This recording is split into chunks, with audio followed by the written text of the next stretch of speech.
अस्सलाम वालेकुम नाजरीन, सईद बलोच एक नई वीडियो के साथ आपकी खिदमत में हाजिर है। नाजरीन, आपको याद होगा कि 13 जनवरी 2024 को सुप्रीम कोर्ट ऑफ पाकिस्तान के 3 रुकनी बेंच ने, जिसकी सरबराही चीफ जस्टिस काजी फ़ाइज़ ईसा कर रहे थे, पाकिस्तान तहरीक इंसाफ के इंतखाबी निशान बल्ला छीन लिया। सुप्रीम कोर्ट के इस 3 रुकनी बेंच ने फैसला दिया कि PTI अपने आइन के मुताबिक इंतखाबात इंट्रा पार्टी इंतखाबात करवाने में नाकाम रही और इस वजह से PTI से बल्ले का इंतखाबी निशान वापस लिया जाता है। सुप्रीम कोर्ट के इस फैसले से पाकिस्तान तहरीक इंसाफ के वो तमाम उम्मीदवार जिनको PTI की जानिब से पार्टी टिकट जारी किए गए थे, उन तमाम उम्मीदवारों की हैसियत आज़ाद उम्मीदवारों की हो गई और पाकिस्तान तहरीक इंसाफ आम इंतखाबात जो तकरीबन 3 हफ्ते बाद होना थे, यानी 8 फरवरी को, पाकिस्तान तहरीक इंसाफ उन आम इंतखाबात में हिस्सा लेने से भी महरूम हो गई। पूरे मुल्क से इस फैसले पर शदीद तनकीद की गई और कहा गया कि आम इंतखाबात से पहले सुप्रीम कोर्ट का ये फ़ैसला दर हकीकत एक बार फिर माजी में अदलिया की जानिब से किए गए उन मतनाज़ा फ़ैसलों की तरह ही एक फ़ैसला है जिसके तहत सियासी जमातों को उनके आइनी और जमहूरी हक़ से महरूम किया गया।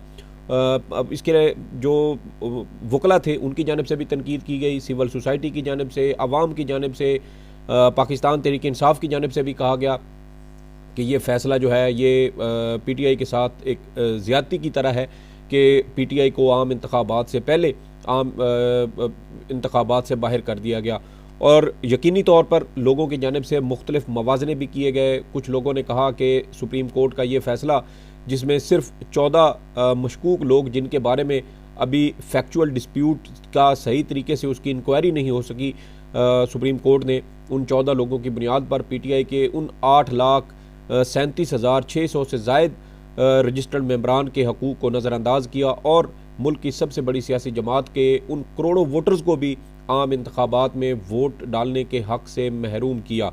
और अब इसी हवाले से सुप्रीम कोर्ट ऑफ पाकिस्तान के ही एक 3 रुकनी बेंच ने एक फ़ैसला दिया है और इस फैसले में सुप्रीम कोर्ट ने अपने ही एक दूसरे बेंच के फ़ैसले को उधेड़ कर रख दिया है।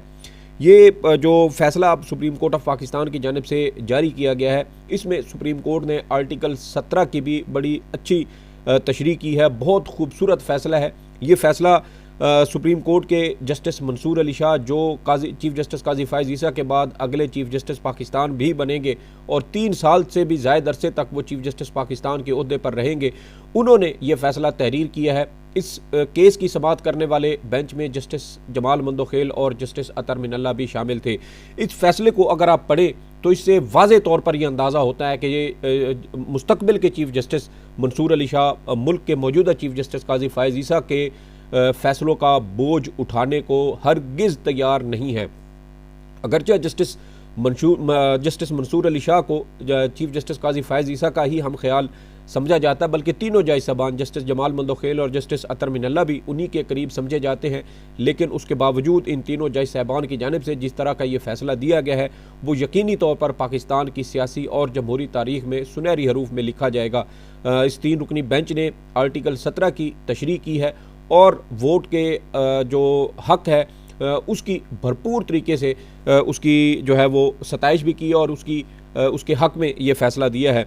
और सुप्रीम कोर्ट ऑफ पाकिस्तान के इस फ़ैसले से एक ये बात भी वाज़े हो जाती है कि चीफ़ जस्टिस काजी फ़ाइज़ ईसा के 13 जनवरी 2024 के उस फ़ैसले को सुप्रीम कोर्ट के अंदर भी कोई अच्छी नज़र से नहीं देखा जाता और सुप्रीम कोर्ट के ही जजेज़ अपने चीफ़ जस्टिस के इस फ़ैसले से मुत्तफ़िक़ नज़र नहीं आते। ये फ़ैसला पाकिस्तान तहरीक इंसाफ के अटक से उम्मीदवार NA 49 से मेजर रिटायर्ड ताहिर सादिक के कागजात नामजदगी मुस्तरद होने से मुतल्लिक केस में ये फ़ैसला दिया गया है और इस फ़ैसले की जो तफसीलात है वो मैं आपके साथ शेयर करता हूँ। बहुत खूबसूरत फ़ैसला है। आप जब ये तफसीलात सुनेंगे, इस फ़ैसले को पढ़ेंगे तो यकीनन आप भी इसको बहुत ज़्यादा इसकी सताइश करेंगे। जस्टिस मंसूर अली शाह लिखते हैं कि इंतखाबात किसी भी कौम की ख्वाहिश और उसकी मतनू आवाज़ों और पसंद की मज़र होते हैं। यानी इंतखाबात में मुख्तलिफ़ सियासी जमातें, मुख्तलिफ़ मक़ता फ़िक्र से ताल्लुक़ रखने वाले लोग जो है वो हिस्सा लेते हैं, तो ये उनकी किसी भी कौम की जो मुख्तलिफ़ शोबाजात हैं उनकी पसंद और नापसंद का ये मज़र होते हैं। इसके अलावा मज़ीद कहते हैं कि इस जमहूरी अमल में अवाम अपनी नुमाइंदा हुकूमत बनाने के लिए वोट के हक़ का इस्तेमाल करते हैं। इंतखाबी अमल में सिर्फ उम्मीदवारों के हकूक़ नहीं बल्कि अवाम के भी हकूक़ शामिल होते हैं।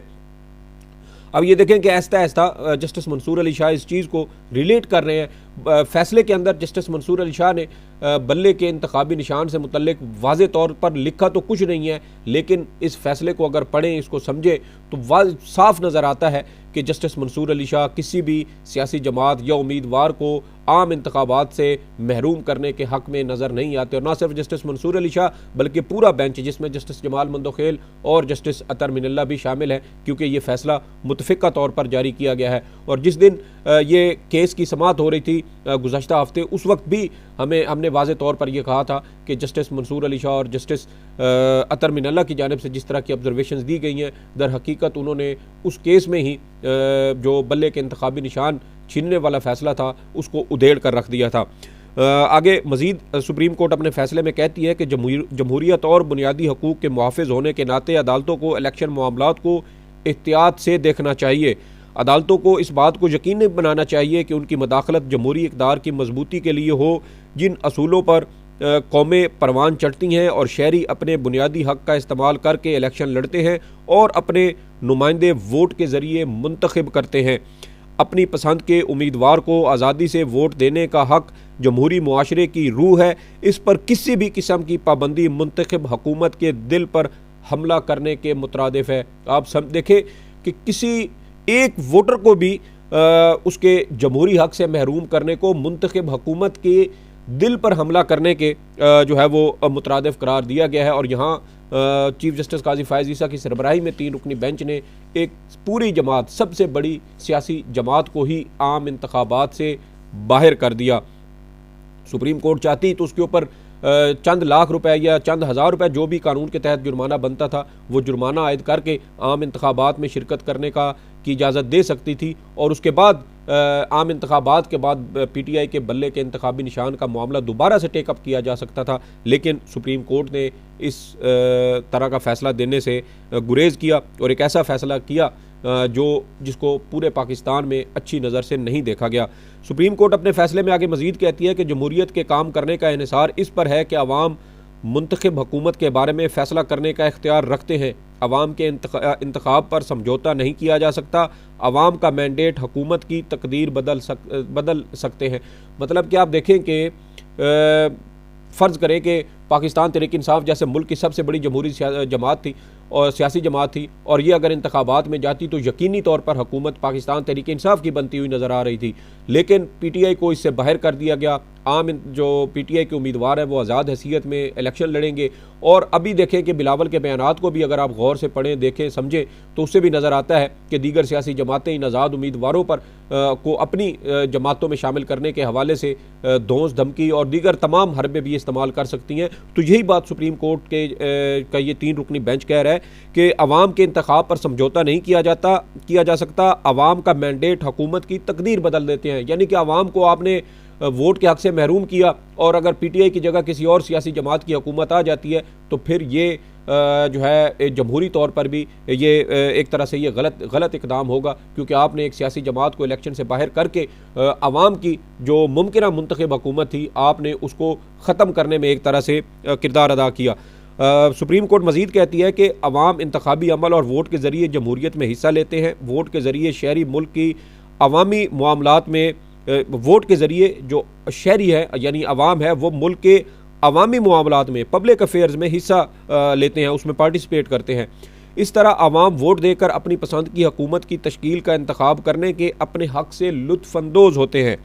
एक आज़ाद मुल्क में इससे ज़्यादा कीमती हक़ और कोई नहीं, सबसे ज़्यादा कीमती हक़ और कोई नहीं, जिसके तहत आप कानून साजी करने वालों की आवाज़ बनते हैं, जिसके तहत हम सबको एक अच्छे शहरी के तौर पर रहना होता है। यानी एक ऐसा जो जमहूरी और जो माहौल है वो आम इंतखाबात और वोट के हक़ के इस्तेमाल से वो तश्कील दिया जाता है, जिसके अंदर फिर बतौर ज़िम्मेदार और अच्छे शहरी के तौर पर हम उसके अंदर रहते हैं।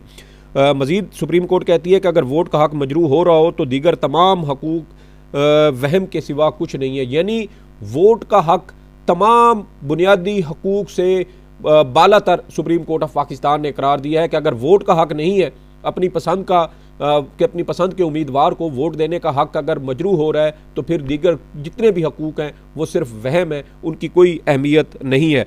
सुप्रीम कोर्ट कहती है कि आर्टिकल 17(2) के तहत सियासी जमात बनाना और उसका मेंबर होना सिर्फ इलेक्शन लड़ने का हक नहीं बल्कि अपनी पसंद के उम्मीदवार को वोट देना भी आर्टिकल 17(2) के तहत ही आता है। यानी सुप्रीम कोर्ट हिट बैक कर रही है चीफ जस्टिस काजी फ़ायज़ ईसा के उस फैसले को जिसमें उन्होंने मुल्क की सबसे बड़ी सियासी जमात से बल्ले का इंतखाबी निशान छीन लिया, वापस लिया, उसके खिलाफ फैसला दिया और इस तरह पीटीआई के वो लाखों करोड़ों वोटर्स जिन्होंने आम इंतखाबात में पीटीआई को वोट देना था वो अपनी पसंद की सियासी जमात, अपनी पसंद के वोटर्स को वोट देने से के हक़ से महरूम हो गए।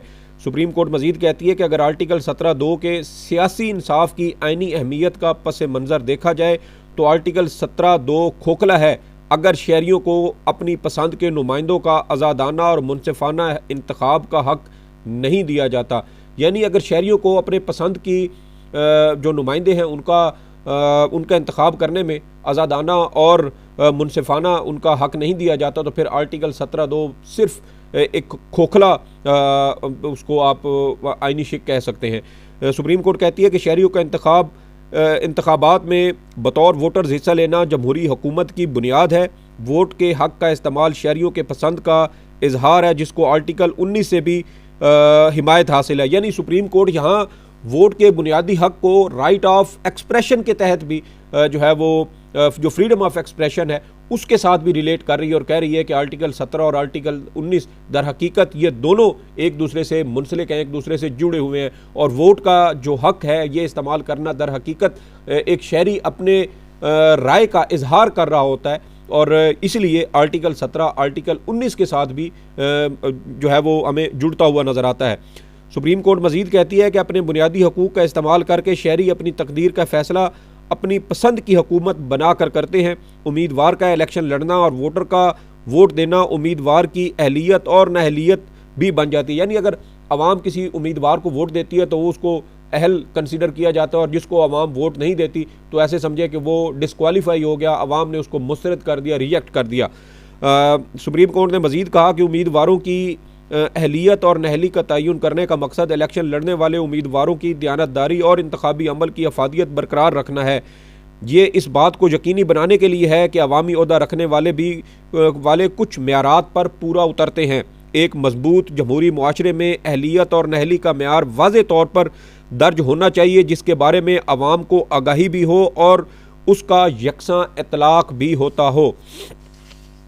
अब देखें कि वो जो मेरे ख्याल में जो सुप्रीम कोर्ट ने वो फैसला किया था ना, नवाज शरीफ साहब भी जिस फैसले के तहत उनकी भी ताहयात नहली ख़त्म हुई तो वो उस चीज़ को भी इस फैसले में रिलेट कर रहे हैं कि जो किसी उम्मीदवार की अहली और नहली है वो उसका म्यार पूरे जो मुआशरा है उसके ऊपर वो यकसा तौर पर लागू होना चाहिए। ये नहीं होना चाहिए कि कुछ लोगों को आप इंतखाबात लड़ने की इजाज़त दें और किसी पूरी सियासी जमात को ही आम इंतखाबात से बाहर कर दें।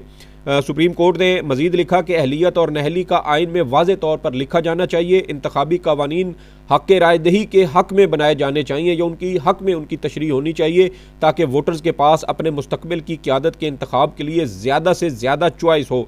इन बातों को मद्देनज़र रखते हुए अदालतों को कागजात नामजदगी की मंजूरी या मुस्तरद करने के मामलात को देखना चाहिए।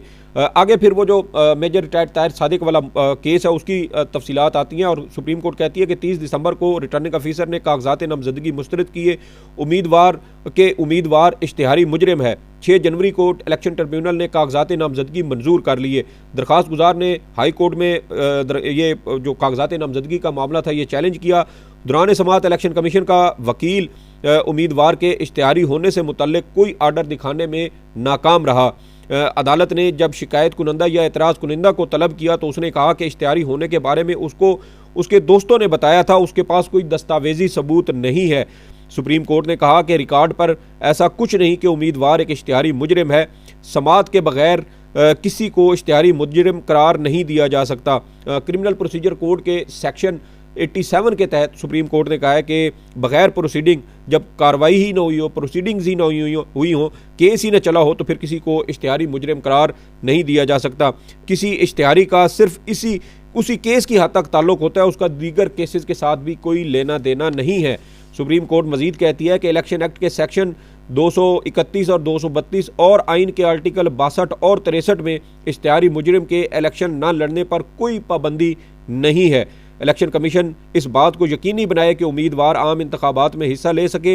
इलेक्शन कमीशन के इस केस के बारे में जितने भी अखराजात हुए हैं, अगर वो वसूल करना चाहता है तो इस एतराज़ कुनंदा से वसूल कर सकता है। ये फैसला सुप्रीम कोर्ट ऑफ पाकिस्तान के जस्टिस मंसूर अली शाह, जस्टिस जमाल मंदोखेला और जस्टिस अतर मिनल्ला पर मुश्तमिल 3 रुकनी बेंच ने दिया है। यकीनी तौर पर यह तारीखी फ़ैसला है और इस फैसले से पाकिस्तान में जमहूरी और सियासी जो अक़दार हैं उनका तहफ़्फ़ुज़ करने में मदद मिलेगी। एक तरह से जस्टिस मंसूर अली शाह ने और उनके बेंच में शामिल जजेज़ ने अपने ही चीफ जस्टिस का उस फैसले को जो है वो मुस्तरद कर दिया है। उससे ये तासुर मिलता है क्योंकि जो फैसला है उसकी ज़बान बहुत वाज़े है और ये 3 रुकनी बेंच भी इस बात के बारे में एक वाज़े तौर पर इनकी ये राय है कि किसी वोटर को या किसी जो नुमाइंदा है उसको आम इंतखाबात में हिस्सा लेने से महरूम नहीं किया जाना चाहिए। ये इस केस की कुछ तफसीलात थी जो आपके साथ शेयर करना थी। इस वीडियो के बारे में आपकी जो भी आ रहा हो फीडबैक ज़रूर दीजिएगा। सईद बलोच को इजाज़त दे। अल्लाह हाफ़िज़।